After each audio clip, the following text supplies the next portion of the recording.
With the Olympic Games coming up soon, track and field is just about as popular as it's ever going to get in the next 4 years, which is probably why Netflix decided to put out a docuseries on the sport. They put a whole bunch of effort into the title and decided to call it Sprint.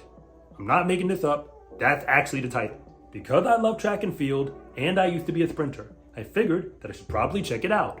But I really don't know how to do that without thinking incredibly deeply about it. So after watching the first episode, where they featured Noah Lyles himself and Lamont Marcell Jacobs, who are the reigning world champion in the 100-meter dash now, and the reigning Olympic champion in that same event, I might as well do a reaction on the whole thing. So this video is something different, because I'm really giving my honest opinions about what I saw in that episode, where they tried to profile what's going on with both of these men right now. I would offer you a spoiler alert, but you probably have already seen what happened in the races anyway, so I'm not even going to pretend that you don't know. I'm really reacting to how Netflix chose to cover the sport, because almost nobody tries to do it who isn't from inside the track community. And beyond that, the things that the men actually said about what they do, and why they do it. And I've only seen episode 1 so far, so don't hold me accountable for anything that comes in the future episodes.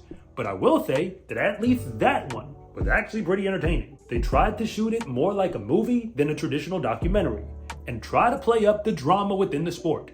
But you didn't have to work that hard, and I'm gonna tell you why. In episode 1, the first thing they do is introduce us to the idea of the Diamond League. Notice I said the idea, because if you are American, you really don't know much about it.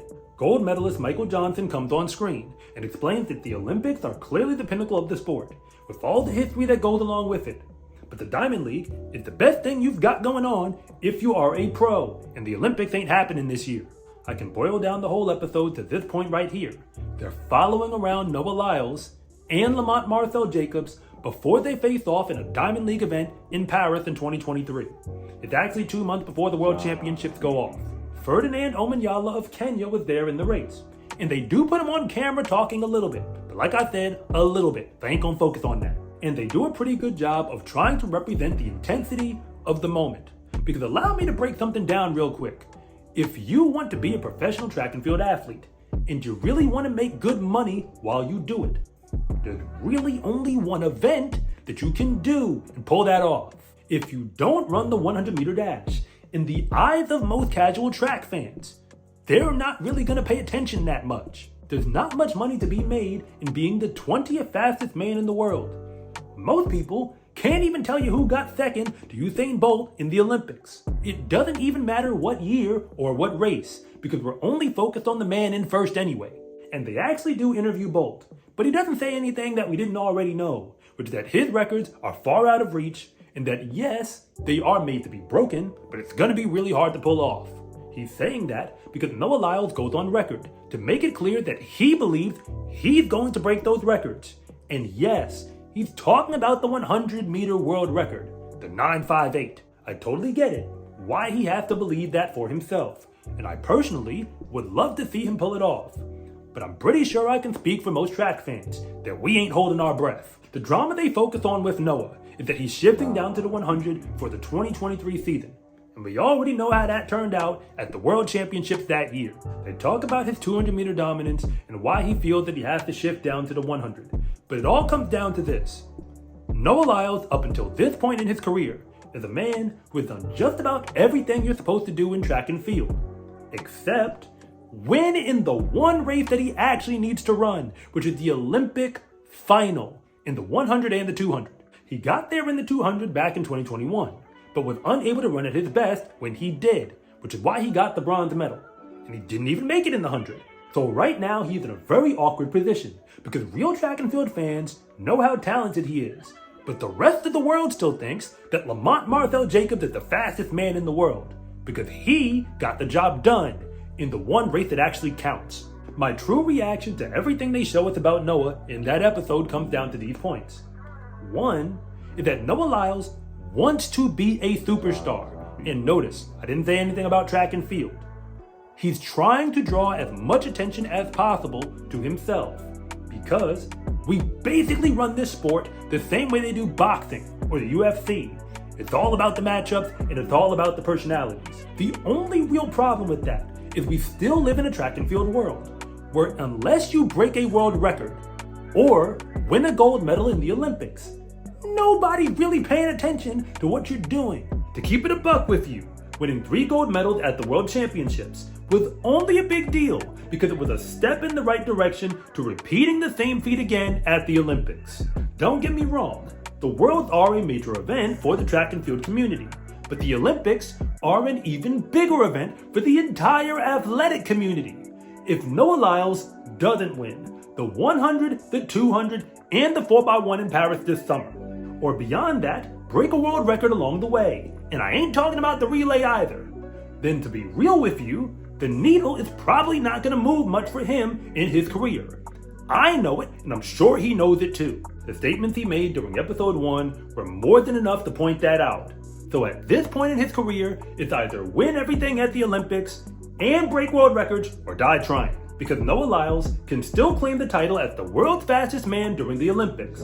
But as far as the World Championships go, he is not able to win anything anymore.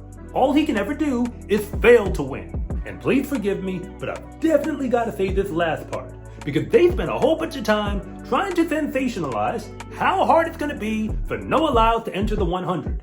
And I'ma call cap on the whole thing, because Noah Lyles was the World Junior Champion. And guess what event? The 100-meter dash. And beyond that, he was the American champion all the way back in 2018. That was 6 years ago, and the man is 26 right now. So the idea that he's not a 100-meter runner, at least not up until 2023, is a lie. He just wasn't the best in the world yet, specifically on the Olympic stage, which he's trying to accomplish right about now. But if you're new here, I want to say thank you for even making it this far into the video. And I'm Coach Rob, the founder of SCArecruiting.com, where I rank the best high school track and field recruits in the entire nation. And if anything that I say actually connects with you, it is always greatly appreciated if you would please like and subscribe. But if I don't, just let me know in the comment section, because I try to read them all. But after all that, I do have to address the other half of the episode, where they focus on Lamont Marcell Jacobs of Italy, who is the reigning Olympic champion in the 100-meter dash. And as Otto Bolden said himself, there is no crown heavier to wear in track and field than that of the Olympic gold medal in that event. His career is basically the opposite of Noah Lyles up until this point, because he was the chosen one, and Lamont, well, nobody was checking for him. Not even when he got into the Olympic final. He wasn't supposed to get a medal. As a matter of fact, he was the first Italian man to win a gold medal in that event. They end up spending most of the time focusing on everything that happened from that Olympic championship up until now. And I'm gonna spare you most of the details, because you probably already know what happened. He ain't run much. Even though he's not 30 years old yet, Lamont Marcell Jacobs has been pretty banged up as a sprinter. And as a result, he's had to pull out of a bunch of professional races. So allow me to break down so much of what was really going on there, because it took a toll on him mentally, as it would for most athletes who get injured. But track and field ain't like most sports, so that doesn't make him like most athletes. I'll explain. Track and field is an Olympic sport, where they don't have big contracts like what you might see in the NBA or the NFL.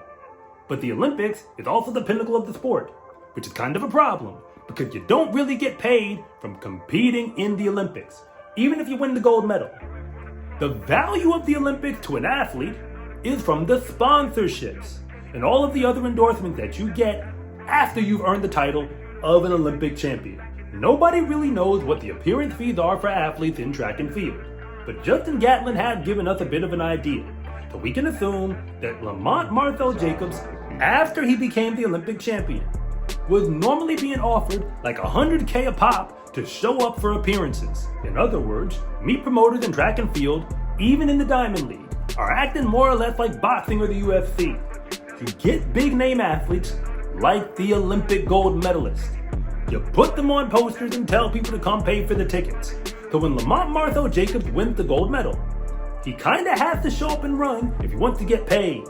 But the problem is, his body really wasn't having it. It's clearly not that he wasn't talented, because he wins the World Indoor Championship in the 50-meter dash immediately after the Olympics. But after that, he really didn't get on the track much. So in 2023, they're focusing on the fact that he's trying to get back on the track and prove himself. In his first real race, after all the injuries, you see that man battling and going through treatments and everything else he has to do just to get back on the track.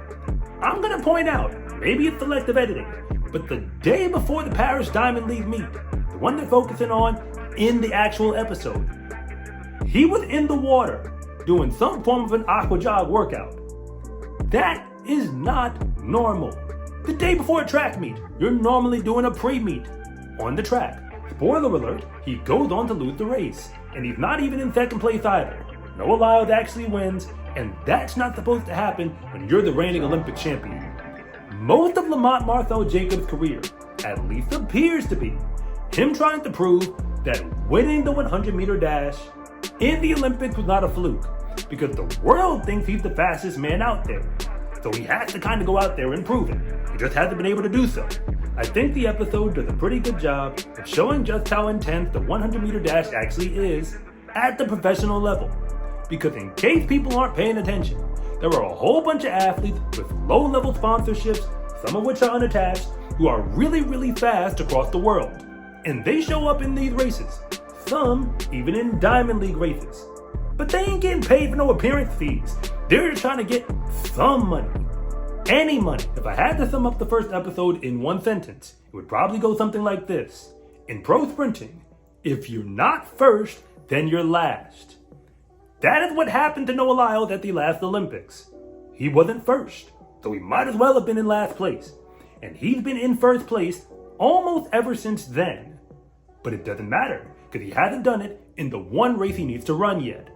But Lamont Marcell Jacobs is the exact opposite of that.